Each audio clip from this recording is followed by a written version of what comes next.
These are our two coaches tonight as they join us. Luke Beveridge, it's great to have you in the studio. Welcome. Thanks for having me, Jared. Jace. And Adam Simpson's over with us in the West. Simo, welcome. Hey, boys. Just gallows humour yesterday? It was a long day, but look, we'll take a bit out of the game as well. Like, we were pretty resilient there for a period of time, and then we got overrun in the end. But we'll take some positives from it, as much as it hurts this morning.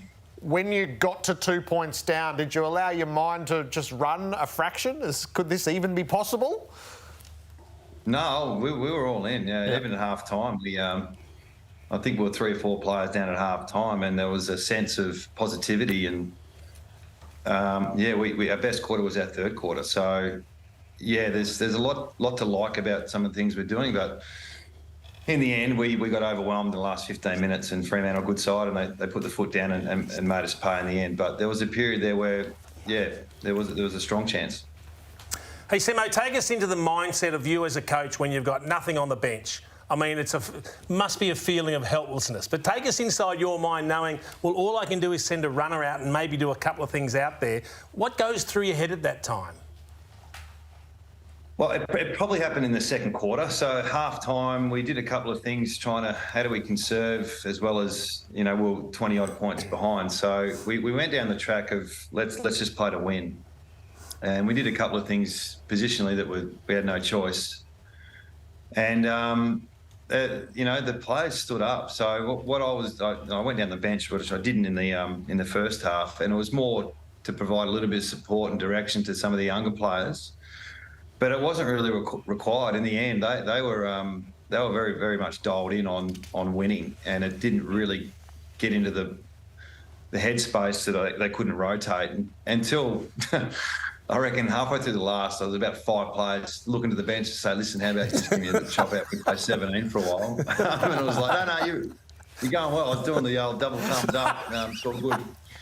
And, like I said earlier, the speed of Fremantle, they worked us out eventually. But, just that resilience piece, sometimes you don't get a chance to display that publicly as much as you'd like. And I thought we took a step forward in that space. How many, Adam, could you have lost from one game?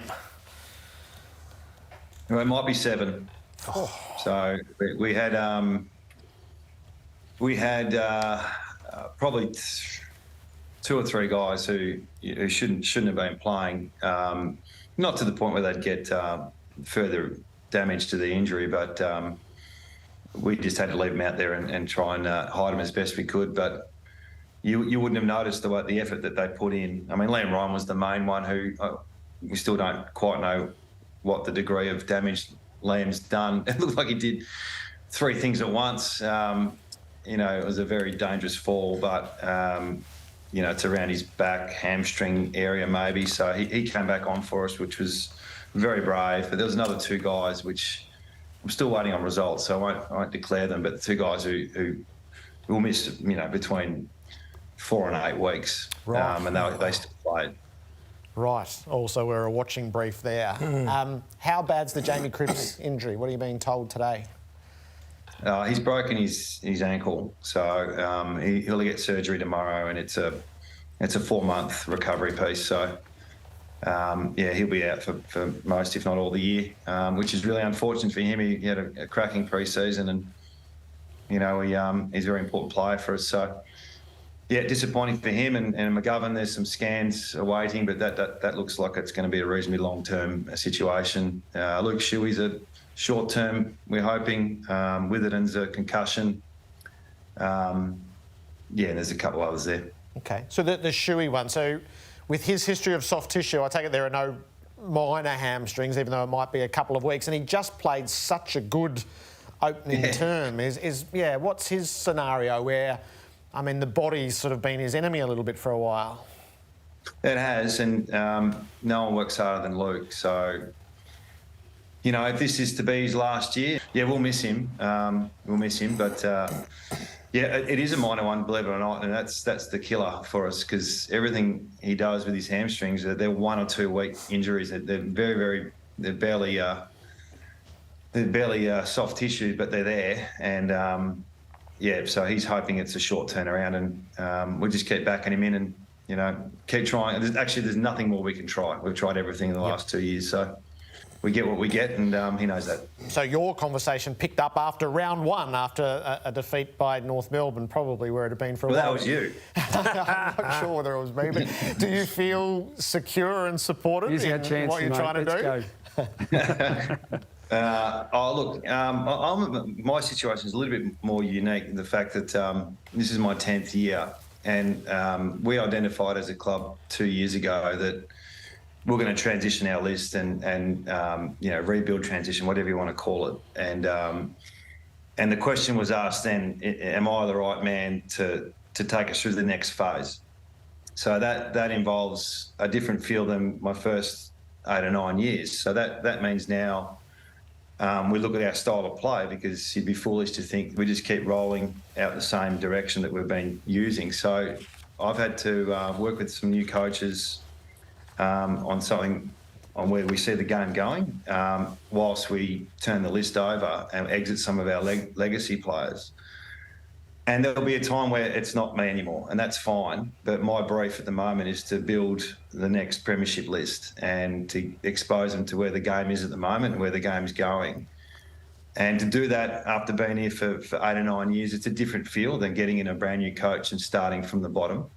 So I understand my role and I'm up for it, and I'm really keen to see it through. But it's not a short-term fix. So yeah, we've set down some foundations. We've got a lot of different staff with different expectations on development and recruitment, and we're starting to build from the bottom. So we're on our way. I'm really happy with some of the things we're doing around the club, and what we're seeing just briefly on field is telling us that we're in the right path. But it's going to take some time. Where do you think we are with umpire dissent after the Canelio free kick, Adam?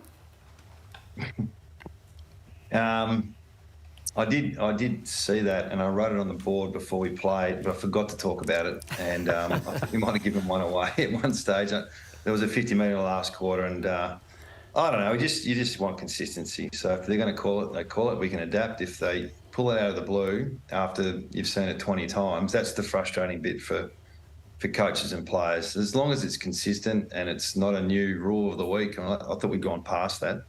But it feels like it's just crept up a little bit in the last week or so. Simo, we heard Craig McRae talking earlier about their ruck problems and the possibility of a mid-season trade. Given the players that you've lost, is that a facility you'd be invested in? Do you think there's room for us to bring something like that into the game?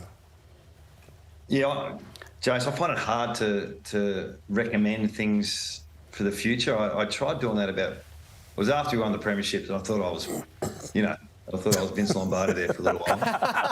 And trying to get involved with every AFL rule or direction, and I've just realised I've got a job to do, and whatever they decide, I'll follow. So when it comes to those type of things, I'm taking a back seat on it. Even the COVID situation and the soft cap and trying to get that back up and going, I realise now it's my job is to coach West Coast, and the opinions on the league and where it should be going is as boring as it sounds. I'll leave that to other people.